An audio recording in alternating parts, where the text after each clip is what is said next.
සුබ දවසක් කියලා බොහොමත්ම ආදරයෙන් පිළිගන්නවා මගේ channel එකට සියලුම දෙනා. අද හදන්න යන්නේ අවුරුදු කාලෙට කලින්ම හදලා ෆ්‍රිජ් එකේ තියාගෙන අමුත්තන්ට සංග්‍රහ කරන්න පුළුවන් සහ ව්‍යාපාරයක් විදියටත් ඔයාට පටන් අරගන්න පුළුවන් බොහොම පහසු අතුරුපසක් ගැන තමයි අද කියලා දෙන්නේ. මේක බිස්කට් පුඩින් කියලා කියන්නත් පුළුවන් ඔයාට. අපි බලමු කොහොමද හදන්නේ කියලා. මම අරගෙන තියෙනවා බිස්කට් වලින් ග්‍රෑම් 320ක් මාරි බිස්කට් තමයි මම අරගෙන තියෙන්නේ. ඊට පස්සේ ඒක කඩලා බෝල් එකකට දාගන්නවා. ඒක කුඩා කැබලි වලට කඩා ගන්නවා. බ්ලෙන්ඩර් එකේ දාලා කුඩු කරන්න එපා. මේක චූටි කැබලි වලට කඩා ගන්න. මොකද අපි කුඩා කප්ස් වලට තමයි මේක දාගන්නේ. එහෙනම් කුඩා කැබලි වලට කඩා ගන්න. කැලි ලොකු වෙන්න දෙන්න එපා. අපිට අතුරුපස නීට් එකට ගන්න අමාරු වෙනවා. ඊළඟට අපි ගන්නවා වාජනයක්. මේක ලිපේ තියන්න පුළුවන් වාජනයක් ගන්න. මේකට කොකෝවා ග්‍රෑම් 35ක් එකතු කර ගන්නවා. හොඳ තත්ත්වයේ කොකෝවා පවුඩර් වලින් ගන්න. සීනි ග්‍රෑම් 110ක් එකතු කර ගන්නවා. ඒ වගේම ෆ්‍රෙෂ් මිල්ක් වලින් මිලිලීටර් 250ක් එකතු කර ගන්නවා.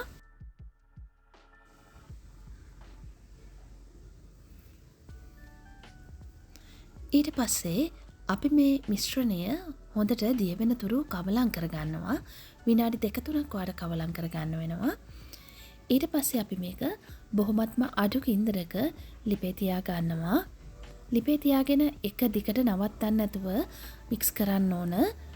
නවත්තුවොත් මේක වෙනස් වෙන්න පුළුවන් අවශ්‍ය thickness එක. එහෙනම් ඉක්මනට කරගන්න නවත්තන්න නැතුව මෙන්න මේ ලෙවල් එකට ආවට පස්සේ අපි බටර් ග්‍රෑම් 30ක් එකතු කර ගන්නවා.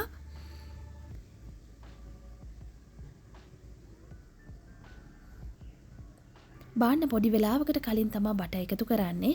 එකතු කරලා බටර් ටිකත් පොඩ්ඩක් දිය වෙනකන් මිශ්‍රණය නැවතත් අපි මික්ස් කර ගන්නවා. මෙන්න මේ වගේ thickness එකක් එන්න ඕන අන්තිමට. ඊට පස්සේ අපි ලිපෙන් බා ගන්නවා. ලිපෙන් බාගෙන මේක ටිකක් කූල් වෙන්නට තියෙනවා. හොඳටම කූල් වෙන්න ඕනේ නැහැ. ටික වේලාවක් තියලා ගන්න. මද රස්නයක් තිබ්බට කමන්නේ. ඊට පස්සේ කලින් අපි කුඩා කැබලි වලට කඩාගත්තු බිස්කට් ටික අරගෙන අපේ චොක්ලට් මිශ්‍රණය ඒකට එකතු කර ගන්නවා. එකතු කරගෙන හැම කැබැල්ලකම තැවෙන විදියට අපි මේක මික්ස් කර ගන්නවා. මේ රෙසිපි එකට අදාළ සියලුම ඉන්ග්‍රීඩියන්ට්ස් ඔයාට ඉන්ෆෝ බොක්ස් එකකින් ගන්න පුළුවන්. ඒ වගේම ඔයා මගේ වීඩියෝ එකක් බලන්න යාද නම් ඔයා මගේ වීඩියෝස් වලට කැමති නම් subscribe කරලා මාත් එක්ක එකතු වෙන්න bell icon එකත් click කරලා තියාගන්න. මම වීඩියෝ එකක් දාපු සැනින් ඔයාට බලන්න පුළුවන්. මම මේක හදන්නේ ඊටමත් කුඩා කප්ස් වල. එහෙම නැත්නම් යෝගට් කප්ස් සයිස් එක තමයි මේකට පාවිච්චි කරලා තියෙන්නේ. මේ කප්ස් ඔයාලට වෙළඳ පොලෙන් මිලදී ගන්න පුළුවන්. ඊට පස්සේ මේ කප්ස් අරගෙන ඒකට 95ක් විතර ෆිල් වෙන විදියට අපි මේකට එකතු කර ගන්නවා අපේ පුඩින් එක. එකතු කරගෙන පොඩ්ඩක් හැන්දක හෝ ඔයාට කැමති උපකරණයක් ආධාරයෙන් මේක පොඩ්ඩක් තාද කර ගන්න ඕන. මෙන්න මේ ලෙවල් එකකට ආවට පස්සේ අපිට මේකේ පුඩින් ප්‍රමාණය ප්‍රමාණවත් වෙනවා. ඊට පස්සේ එක්ස්ට්‍රා මොන හරි කෑවිලා තියෙනවා නම් අපි වටේ ටිෂු එකක් භාවිතා කරලා ඒක ක්ලීන් කර ගන්නවා. ඊට පස්සේ අපි මේක මේ විදියටම ඊළඟ කප්සල් සියල්ලත් ෆිල් කර ගන්නවා. ඊට පස්සේ මේක කප්සල පියන් වලින් කව කරගෙන අපි මේක විනාඩි 10ක් විතර ශීතකරණයේ තියා ගන්නවා උඩ කොටසේ. ඒක ශීතකරණයේ තියෙන වෙලාවේ මම ගන්නවා පොඩි පාචනයක්. ඒකට උණු වතුර එකතු කර ගන්නවා. හොඳටම රස්නේ උණු වතුර තමයි එකතු කරගන්නේ. බෝල් එකක් අර ගන්නවා. ඒකට චොක්ලට් ග්‍රෑම් 70ක් එකතු කරගෙන මෙල්ට් කරපු බටර් වලිනුත් ග්‍රෑම් 30ක් එකතු කරගෙන මේක ඩබල් බොයිල් ක්‍රමයට අපි චොක්ලට් ටික මික්ස් කර ගන්නවා. එහෙම නැත්නම් මෙල්ට් කර ගන්නවා. මේක මෙහෙම මෙල්ට් කරගද්දී ගොඩක් thickness එක වැඩි චොක්ලට් එකක් නම් ඔයාලට එන්නේ. ඔයා තවත් බටර් පොඩ්ඩක් එකතු කරලා ඒක හොඳට මික්ස් කරගන්න. මෙන්න මේ විදියට හොඳටම මෙල්ට් කරගන්න ඕන අපේ චොක්ලට් ටික.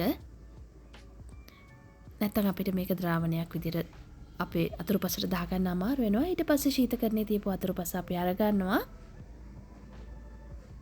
මේක විනාඩි 10කින් පස්සේ තමයි අපි අරගන්නේ.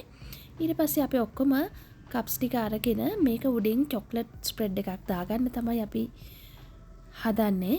මම කලින් දී කරපු චොක්ලට් ස්ප්‍රෙඩ් එක අර හැන්දෙන් දාගන්නත් පුළුවන්. අර කැමති උපකරණයක් පහසු උපකරණයක් පාවිච්චි කරලා මේක දාගන්න පුළුවන්. අපි 95 ෆිල් කරේ. ඊටු ටික අපි ෆිල් කරගන්නේ චොක්ලට් වලින්. මේ විදියට අපි සියලුම කප්ස් වලට චොක්ලට් දාගන්නවා. චොක්ලට් ටික දාගෙන ඉවර වුණාම අපි කලින් හදාගෙන තියෙනවා පීනට් වලින් ග්‍රෑම් 50ක් විතර මේක පොඩ්ඩක් කුඩු කරගෙන ගමයි තියෙන්නේ. ලොකුවටම කුඩු කරගන්න එපා. ඊට පස්සේ වට කැමති ඩිසයින් එකකට කැමති විදියකට මේක උඩට පීනට් කැබලි ටික අපි දාගන්නවා. ඔයාට මේ සඳහා ඔයා කැමති දෙයක් පාවිච්චි කරලා ඩෙකරේට් කරගන්න පුළුවන්. ඊට පස්සේ නැවත ශීතකරණය උඩ කොටසේ විනාඩි 10ක් විතර අපි තිබෙන්නට හරිනවා.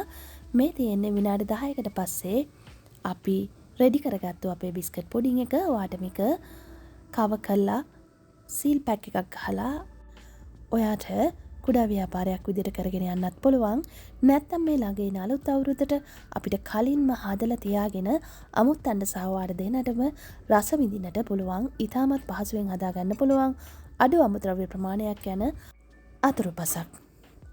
ඔයාට අවශ්‍ය විදියට වෙනස් කරගෙන අවශ්‍ය අමුද්‍රව්‍ය ඔයාගේ ප්‍රමාණයට ගැලපෙන විදියට අරගෙන ඔයාට කැමති විදියට මේක හදාගන්න පුළුවන්. ප්‍රමාණය විතරයි වැඩි කරන්න ඕන. රේෂියෝ එකකට අනුව ඒක වැඩි කරගෙන කරගන්න. ඊට පස්සේ අපිට මේ බිස්කට් පුඩින් ටික කව කරලා කප්ස් වල පියන් වලින් අපිට මේක ශීතකරණයෙම තියලා දින කිහිපයකට හෝ මාසයක් වුණත් අපිට තියාගන්න පුළුවන්. පසුව පාවිච්චියට ගන්න පුළුවන්. ඒ වගේම ඔයාටත් මේ වගේ රෙසිපි එකක් try කරන්න පුළුවන්. මේක බොහොම සරල රෙසිපි එකක්. ඒ වගේම මේක ගොඩක් රසයි. ඔයත් හදලා try කරලා බලන්න. නැවතත් මෙවැනි රෙසිපි එකකින් හමු වෙමු. සුබ දවසක්. ගිහිල්ලා එන්න.